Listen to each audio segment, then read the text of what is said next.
अऊज़ु बिल्लाहि मिनश्शैतानिर्रजीम बिस्मिल्लाहिर्रहमानिर्रहीम। अस्सलामु अलैकुम वरहमतुल्लाहि वबरकातुहू। पीर कामिल वज़ाइफ चैनल के देखने और सुनने वाले तमाम मुअज़्ज़िज़ सारिफ़ीन को मैं खुशामदीद कहता हूँ और उम्मीद करता हूँ आप सब खैरियत से होंगे।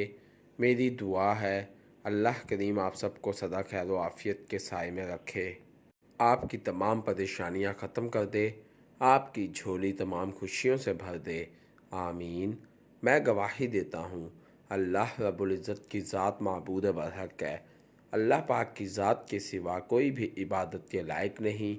अल्लाह पाक की ज़ात वहदहू ला शरीक है और मेरे प्यारे नबी मुस्तफ़ा आखिरुज़्ज़मा सरवर कायनात हज़रत मोहम्मद सल्लल्लाहु अलैहि वसल्लम अल्लाह के आखिरी नबी हैं और दोनों जहानों के लिए रहमतुल लिल आलमीन बना कर भेजे गए हैं। आज मैं अपने तमाम दोस्तों की खिदमत में दुश्मन के हवाले से एक बहुत ही ख़ास अलख़ास अमल लेकर हाजिर हुआ हूँ। ये अमल दुश्मन को बीमार करने का अमल है। दुश्मन को ऐसी बीमारी लग जाएगी कि दुश्मन को पता ही ना चलेगा कि वो किस मर्ज़ में मुब्तला हो चुका है। दुश्मन को मौत का खौफ तारी हो जाएगा। दुश्मन बिस्तर पर लेट जाएगा। दुश्मन को अपनी पड़ जाएगी। दुश्मन ऐसी बीमारी में मुब्तला हो जाएगा कि दुश्मन दिन ब दिन कमज़ोर होता चला जाएगा और हर वक्त वो टेंशन में मुब्तला रहेगा। दुश्मन के ज़हनो ख्याल से आपका ख्याल तक निकल जाएगा। मेरे भाइयों, बहुत ही आसान अमल है। कुरान पाक की एक सूरत का ये अमल है जिसको आपने पढ़कर अपने दुश्मन पर दम करना है। इंशाअल्लाह वजल अल्लाह पाक के हुक्म से अल्लाह रब्बुल इज़्ज़त की ज़ात आपके दुश्मन को बीमार करके बिस्तर पर डाल देगा। मेरे भाइयों, दुश्मन या तो पक्की ठक्की तौबा करेगा या फिर वो इलाका ही छोड़कर भाग जाएगा। इसी सूरत में वो इस बीमारी से निकल सकेगा। अगर वो फिर भी आपसे दुश्मनी करेगा तो फिर हमेशा हमेशा बीमारी में मुब्तला रहेगा और आहिस्ता आहिस्ता मौत की जानिब जाता रहेगा। मेरे भाइयों, ये अमल बहुत ही पावरफुल अमल है। आपने इस अमल को यकीन के साथ और हक पर होते हुए करना है। जब आप इस अमल को यकीन के साथ और हक पर होते हुए करेंगे तब आप देखेंगे कि कैसे दिनों में ही अल्लाह रब्बुल इज़्ज़त की ज़ात आपके दुश्मन का बदतरीन अंजाम करेगा और आपको दुश्मनों से सुरखरू कर देगा। मेरे भाइयों, आप इस अमल को कभी भी किसी के लिए नाजायज़ तौर पर इस्तेमाल ना करें, क्योंकि अगर आप इस अमल को नाजायज़ तौर पर इस्तेमाल करेंगे तो फिर उसके नुकसान के ज़िम्मेदार आप खुद होंगे। अल्लाह रब्बुल इज़्ज़त की ज़ात कभी भी किसी के साथ ज़्यादती नहीं होने देता।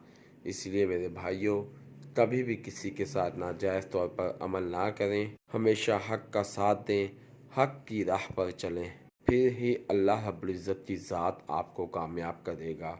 मेरे भाइयों, मैं अपने तमाम वज़ाइफ इंसानियत की फ़लाह के लिए अपलोड करता हूँ।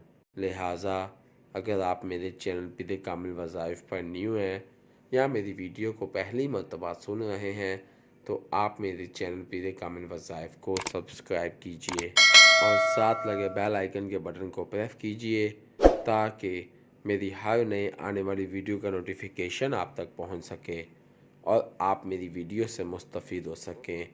मेरी वीडियो को लाइक कीजिए, शेयर कीजिए, क्योंकि अच्छी बात को शेयर करना सदका जारिया है।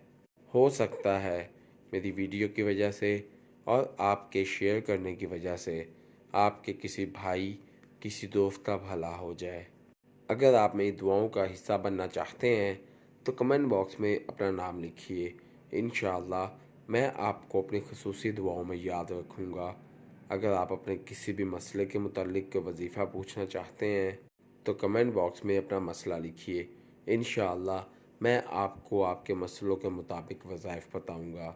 अगर आप कमेंट बॉक्स में अपना मसला शो नहीं कराना चाहते तो आप मेरे फेसबुक के पेज पीर कामिल वज़ाइफ को लाइक कीजिए और मैसेंजर पर मुझसे बात कीजिए।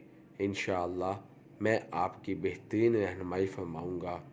میرے فیس بک کے پیج پیر کامل وظائف کا لنک ڈسکرپشن میں موجود ہے، تو آئیے وظیفے کی جانب چلتے ہیں۔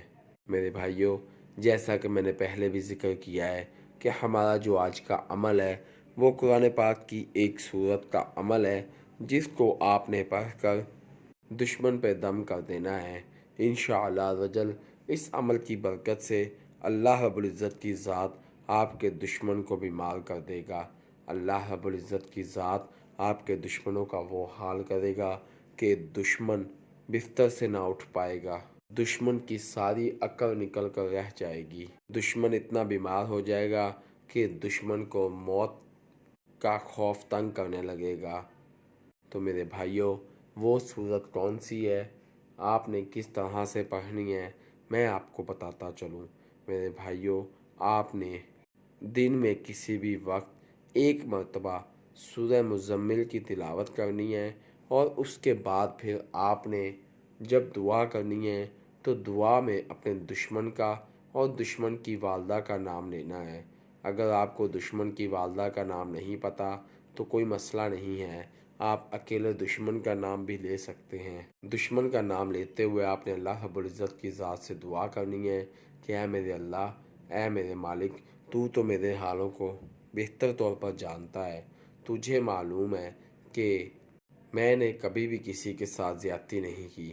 اے میرے اللہ، میرے دشمنوں کو یا تو ہدایت دے دے یا تو اسے بیمار کر دے، تاکہ میرے دشمن کو اپنی پڑ جائے اور وہ مجھے بھول جائے۔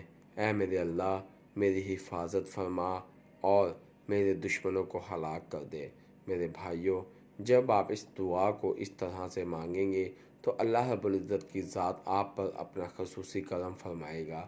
اللہ پاک کی ذات آپ کے دشمن کو بیمار کر دے گا، آپ کے دشمن کو بیمار کر کے چارپائی پر لٹا دے گا، اور پھر اللہ پاک کی ذات آپ کی زندگی میں خوشیاں ہی خوشیاں بھر دے گا۔ میرے بھائیوں، میں بار بار اس بات کی تلقین کرتا ہوں کہ آپ کبھی بھی کسی کے لیے ناجائز طور پر اس عمل کو استعمال مت کیجیے گا، کیونکہ اگر آپ ایسا کریں گے تو پھر اس کے نقصان کے ذمہ دار آپ خود ہوں گے۔ اللہ رب العزت کی ذات کبھی بھی کسی کے ساتھ زیادتی نہیں ہونے دیتا۔ اس لیے میرے بھائیوں، ہمیشہ حق کا ساتھ دیں، حق کی راہ پر چلیں، پھر آپ دیکھیے گا کہ کس طرح سے اللہ پاک کی ذات آپ کو دن دگنی رات چگنی ترقیوں سے نوازتا ہے اور آپ کے دشمنوں کو تباہ و برباد کرتا ہے۔ میں امید کرتا ہوں آپ کو میری ویڈیو پسند آئے گی۔ آپ مجھے اپنی دعاؤں میں یاد رکھیے گا، میں آپ کو اپنی دعاؤں میں یاد رکھوں گا۔ اللہ پاک میرا اور آپ سب کا حامی و ناصر ہو۔ اسی کے ساتھ میں اپنے تمام دوستوں سے اجازت چاہوں گا۔ اللہ حافظ۔